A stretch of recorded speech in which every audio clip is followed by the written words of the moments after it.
बिस्मिल्लाहिर्रहमानिर्रहीम। नाज़रीन अस्सलाम वालेकुम। जश्न आज़ादी मुबारक।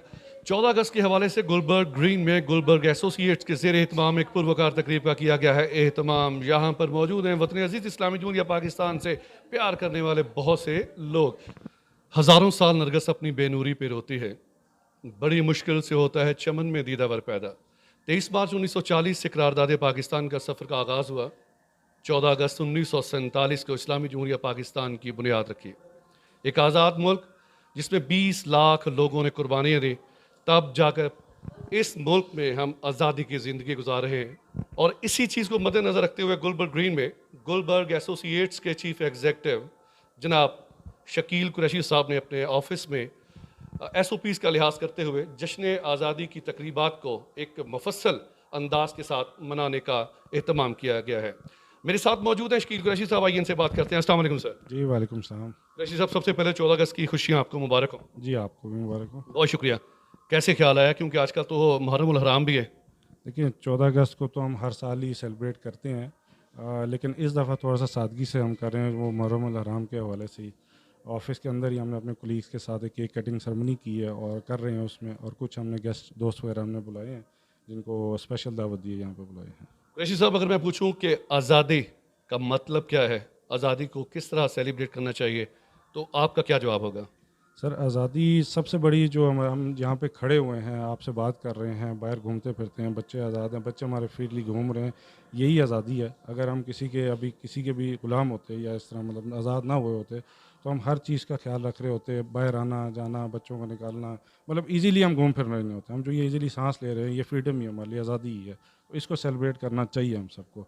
मैं और भी बहुत सारे लोगों को, दोस्तों को कहूँगा कि जो इस चीज़ को नहीं सेलिब्रेट करते उनको करना चाहिए। छोटी सी सेलिब्रेशन ही हो जाए, लेकिन होनी ज़रूर चाहिए। रावलपिंडी इस्लामाबाद में सैकड़ों दफातर हैं प्रॉपर्टीज़ के। अगर कोई गुलबर्ग एसोसिएट पर आए, कोई प्लाट खरीदने के लिए आए, तो क्या बेनिफिट है आपके पास आने का, क्योंकि चीज़ें तो वो भी बेच रहे हैं। सर सबसे बड़ी बात तो ये कि एक फेयर एंड ट्रांसपेरेंट डील होती है यहाँ पे।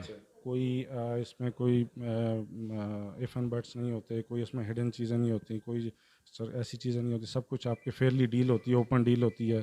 क्लाइंट, सेलर, परचेज़र दोनों सेटिस्फाई होते हैं, तो हम भी सेटिस्फाई होते हैं। हम समझते हैं हमारी वो जीत है। सबको यही कहूँगा कि जश्न आज़ादी सबको मुबारक हो। मेरी और मेरी टीम की तरफ से आप सबको जश्न आज़ादी बहुत बहुत मुबारक हो। खून दिल दे के निखारेंगे रुखे बर्गे गुलाब, हमने गुलशन के तहफ़्फ़ुज़ की कसम खाई है। बहुत शुक्रिया शकील साहब। Sir thank you. अस्सलाम वालेकुम नाज़रीन, मैं हूं महम चौधरी वन पाकिस्तान के प्लेटफॉर्म से। अब इस टाइम हम लोग गुलबर्ग ग्रीन में मौजूद हैं, गुलबर्ग एसोसिएट के एक प्लेटफॉर्म पे, ऑफिस में हम लोग यहाँ पे मौजूद हैं। हमारे साथ एक गेस्ट हैं, हम इनसे बात करते हैं इसी ऑफिस के हवाले से और 14 अगस्त के हवाले से। अस्सलाम वालेकुम सर। वालेकुम सलाम। सर आपका नाम? अरसलान शेख। सर आप यहाँ पे क्या है एज़ मैं यहाँ पर पहले जॉब करता था। मेरी जो बुनियाद है वो इस ऑफिस से रखी गई थी। अभी अल्हम्दुलिल्लाह मेरे अपने 2 ऑफिसेज़ हैं। अच्छा से इधर गुलबर्ग ग्रीन में है? जी गुलबर्ग ग्रीन में है। एक तो एक ऑफिस रोड के साथ ही है, एक डायमंड मॉल में है। सर मैं आपसे पूछना चाहूँगी कि आपके ये बालों का राज क्या है? आजकल काफ़ी जो अफराद हैं वो गंजे हैं बहुत ज़्यादा, तो आप अपने सर बालों पे क्या यूज़ करते हैं? मैं बालों पे आजकल सच्ची बात आपको बताऊँ, इसकी बहुत केयर करता हूँ मैं। बेसिकली ये किसी की फरमाइश पे रखे गए हैं और मैं कंडीशनर, मास्क, शैम्पू सब यूज़ करता हूँ। जी जनाब, इन्होंने बताया कि किसी की फरमाइश पे, यानी आजकल भी फरमाइशें पूरी की जाती हैं। कुछ थोड़ी सी टिप देना चाहेंगे अपने नाज़रीन को कि क्या मेन चीज़ आप यूज़ करते हैं, कौन सा ऑयल यूज़ करते हैं आप? मैं बेसिकली फरमाइश पे आपको बताता हूँ, मेरी बेगम की फरमाइश पे रखे गए हैं। और ट्रेसमी का मैं शैम्पू यूज़ करता हूँ, ट्रेसमी का कंडीशनर यूज़ करता हूँ और मेडोफ का मैं मास्क यूज़ करता हूँ। तो और आंसर देंगे आप मुझे कि आप शादीशुदा होने के बावजूद इतने खुश कैसे हैं? क्योंकि शादीशुदा लोग मोस्टली नाखुश रहते हैं, मैं कुछ उनसे डिफरेंट हूँ। मैं खुश इसलिए रहता हूँ क्योंकि मैं अपने घर वालों को खुश रखता हूँ। जी जी, इन्होंने सियासी बयान दिए, आप लोग देख सकते हैं। Thank you so much sir. Thank you. 14 अगस्त 1947 को पाकिस्तान बना था, आज़ाद हुआ था। हमारे साथ एक दोस्त मौजूद हैं, ये इस अगस्त में गिरफ्तार हुए हैं शादी के बंधन में। आइए इनसे बात करते हैं। अस्सलाम वालेकुम। वालेकुम सलाम। क्या नाम है आपका? फरजाद मलिक। बहुत खूबसूरत नाम है। फरजाद का मतलब क्या है? इंटेलिजेंट। हैं? इंटेलिजेंट। अपने मुंह मियाँ मिठू। अच्छा चलो ठीक है, मान लेते हैं। तो ये नहीं करेगा तो आप ही करांगे ना भाई। ये कब हादसा हुआ? ये माशाल्लाह से 1 महीना पहले 1 महीना पहले। पहले हुआ था। और ये अपने जो है ना पीक पे जो अब प्रॉपर, हाँ रुखसती जो है वो पिछले महीने हुई है। काफ़ी थके थके हैं। पहली शादी है? जी। तो ये बताएं पहले की ज़िंदगी में और आज की ज़िंदगी में क्या फ़र्क महसूस करते हैं? फ़र्क कुछ ख़ास नहीं है। ठीक है, बस महसूस। पहले भी 12 बजे उठते थे, हुण भी 12 बजे उठते हो? हाँ जी, बिल्कुल। पहले भी 12 बजे तक। काम को और कोई नहीं करते? हाँ, बस माशाल्लाह घर के सारे काम करके आ जाता हूँ। बर्तन वगैरह धोने, नाश्ता बनाना? काम शाम सारे करके आ जाता हूँ, मसला कोई नहीं होता है। जो दोस्त तुम्हें देख रहे हैं, तुम्हारे हम पल्ला साथी, हम नवा, हम प्याला कमा रहे हैं, क्या सजेशन दोगे? बस जल्दी जल्दी शादी करें। यानी कि मैं फस गया, तुसी भी फस मैं गए। सारे ने खुश नहीं देख सकता ना। ये पते की बात ये कि मैं ਤੁਹਾਨੂੰ खुश नहीं देख सकता, तो लिहाजा आप जो इसके दोस्त हैं इससे किनारा का शोर है। अभी हम मौजू से हटते हैं, नवाज शरीफ या इमरान खान? ऑब्वियसली नवाज शरीफ। ऑब्वियसली। याद तो आती होगी। इस किस्म की मैं था पीटीआई को सपोर्ट करता था टिल जो है ना वो इलेक्शन के 3 महीने बाद तक। दिल दुखाती होगी, तो खाती होगी बस ना पूछे। मैं तो किसी को ये भी नहीं बताता मैंने 3 महीने सपोर्ट किया PTI। तेरी तस्वीर नवाज शरीफ याद तो आती। शदीद किस्म की आती होगी। ए रजिस्टर्ड पटवारी रे, भाईजान अंगूठा लिखवा ले। पटवारी जिए, बहुत ज़्यादा जिए फरियाद। आपकी नई नई शादी है और एक ही शादी रहे इंशाल्लाह ताला। बेटा। रन मरीद है तुम्हें। अजी नाज़रीन, इस वक्त मेरे साथ मौजूद हैं Naveed Malik, general secretary dealers association Gulberg. आइए इनसे बात करते हैं। अस्सलाम वालेकुम सर। वालेकुम अस्सलाम रहमतुल्लाह। सबसे पहले सर जश्न आज़ादी की खुशियाँ मुबारक। आपको भी और तमाम अहले वतन को जश्न आज़ादी मुबारक। मलक साहब, देखने वालों को जश्न आज़ादी के हवाले से क्या पैगाम देंगे आप? देखें जी, पैगाम तो ये है कि 14 अगस्त का दिन ऐसा है कि ये जब 1947 में पाकिस्तान आज़ाद हुआ तो हमारे बुज़ुर्गों ने बड़ी इस पर कुर्बानियाँ दी और बड़ी एक तवील जद्दोजहद के बाद पाकिस्तान बना। और पाकिस्तान का फिर मतलब क्या, ला इलाहा इल्लल्लाह। तो हमें उसी तर्ज को साथ लेके चलना है और हमें ये पैगाम देना चाहिए आने वाली नस्लों को कि बड़ी कुर्बानी के साथ ये मुल्क हासिल किया गया है। इस मुल्क के वक़ार के लिए और पॉजिटिविटी के लिए हमें पूरी दुनिया में पाकिस्तान का नाम रोशन करना है। अस्सलाम वालेकुम नाज़रीन, इस टाइम हमारे साथ मौजूद हैं सुपर मॉडल इकरा, और आइए हमसे बात करते हैं। अस्सलाम वालेकुम मैम, वालेकुम सलाम। कैसी हैं आप? मैं ठीक ठाक, आप सुनाएं, आप कैसी हैं? मैं ठीक ठाक। आज आप यहाँ पे 14 अगस्त की तकरीब की वजह से यहाँ पे मौजूद हैं। आप कोई पैगाम देना चाहेंगी 14 अगस्त के हवाले से?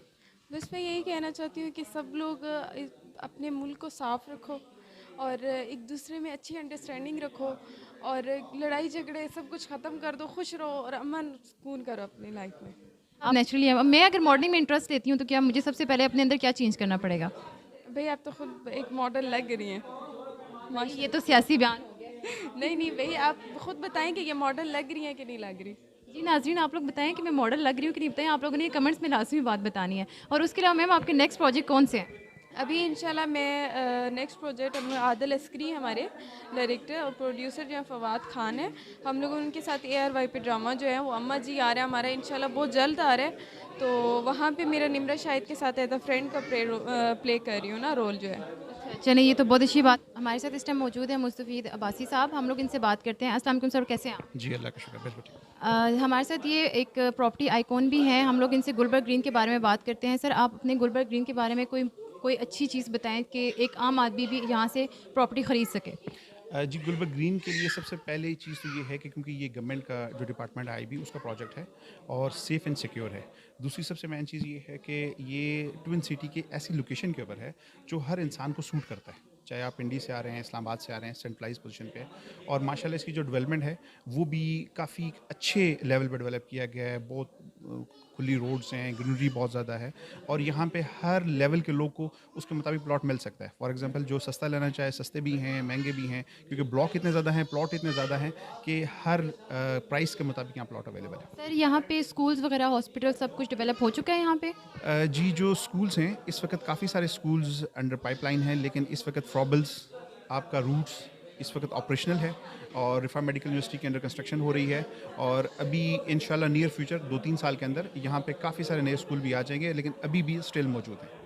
हम लोग यहाँ पे जो प्लॉट्स हैं गुलबर्ग ग्रीन में, हम लोग यहाँ पे प्लॉट्स जो हैं वो इंस्टॉलमेंट पे परचेज़ कर सकते हैं, यानी एक आम शहरी इसको अगर इंस्टॉलमेंट पे परचेज़ करना चाहे? बेसिकली क्योंकि ये आईबी का वेलफेयर प्रोजेक्ट है, तो ये पहली अलॉटमेंट आईबी के एम्प्लॉयज़ को मिलती है।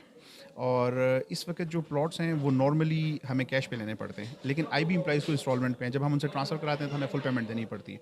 तो प्लॉट्स अभी अवेलेबल नहीं है, लेकिन कमर्शियल प्रोजेक्ट्स में, जैसे कि हमने ये अपना प्रोजेक्ट बनाया, ये ग्रैंड एक्सीटो प्रोजेक्ट हमारे अपनी कंपनी का प्रोजेक्ट है, हमने डेवलप किया। तो ऐसे प्रोजेक्ट्स में आपको इंस्टॉलमेंट पे प्लॉट्स या शॉप्स, प्लॉट्स नहीं लेकिन शॉप्स या ऑफिसेज, ये आपको मिल सकते हैं। आपको इसका फीडबैक क्या मिल रहा है? आपको क्या लगता है कि आगे आने वाले वक्त में कितने टाइम तक ये प्रॉपर डेवलप हो जाएगा? जी, इस एरिया को मैं ये समझता हूँ कि अभी काफ़ी हद तक, क्योंकि ये जो मरकज़ डेवलप हुआ है जिसमें हमने ये अपना प्रोजेक्ट बनाया है, आस्ता आस्ता यहाँ मरकज़ अवेलेबल है, मस्जिद हैं, पार्क्स हैं, तो अभी बहुत तेज़ी से लोग यहाँ पे आना शुरू हो गए। तो मैं ये समझता हूँ अगले 2 से 3 साल के अंदर इसमें काफ़ी सारी बेहतरी आ जाएगी। जी वालेकुम सलाम। सर आपका नाम? शकील कुरैशी। सर आप शादीशुदा तो होंगे? जी बिल्कुल अल्हम्दुलिल्लाह शादीशुदा। आप जनरेशन को बताएंगे कि आजकल शादीशुदा करके क्या नुकसानात हैं और क्या फ़ायदे हैं? ये अगर मैंने नुकसानात बता दिए तो शादी कोई भी नहीं करेगा।